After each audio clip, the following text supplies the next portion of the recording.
Annalise, this is Pulse TV and I'm here with David Fenton, the head of retail at the Imperial War Museum. Now, could you tell me a little bit about what your role actually involves?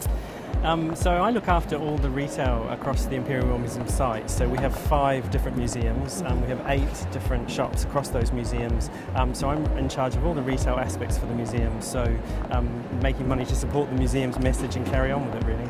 Oh, nice. And then what does it mean to reinvent the traditional shop as well as reinventing retail? What does that actually mean? I think in terms of museum shops, there's been a sort of huge change in terms of the way that the public are engaging with museums and visitor attractions now, and I think retail as a part of that has taken a while to catch up with the high street, and it's taken a while to catch up with what visitors and people are expecting from that. But our customers now want to see a shop that reflects the museum and the subject.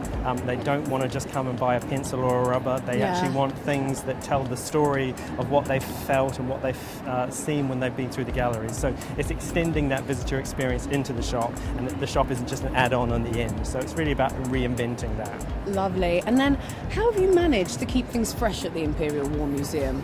I mean, I remember visiting it as a child, and that whole separate shop situation, that's how I've always envisioned it, but it's changing now, right? Oh, it's massively changed. Obviously with grant and aid dropping from government, the importance of these commercial aspects of museums world is extremely important. And I think for me, coming from the high street before I came into this sector, it's sort of bringing the aspects of retail that are changing and continuing as you do in retail, which is you never stop. You have to keep re-looking at things, look at different ways to take our product outside of our museums, for instance, so our online shop, how we trade sell outside of, so we have about 40% of our product is our own Imperial War Museum designed product, so it's taking that product out to market. So it's just re-looking at ways and things that we can do. Great, and then what advice would you give to an independent retailer starting out in the market?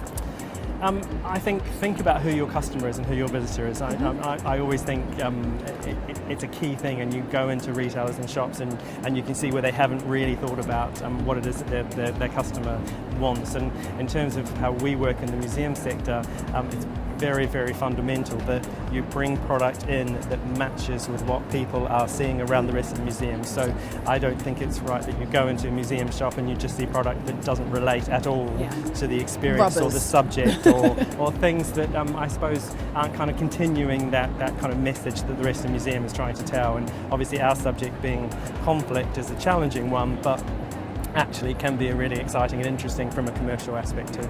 Well, some great tips there. Thank you so much, David. It's been a pleasure talking to you, and have a fabulous day. Thank you.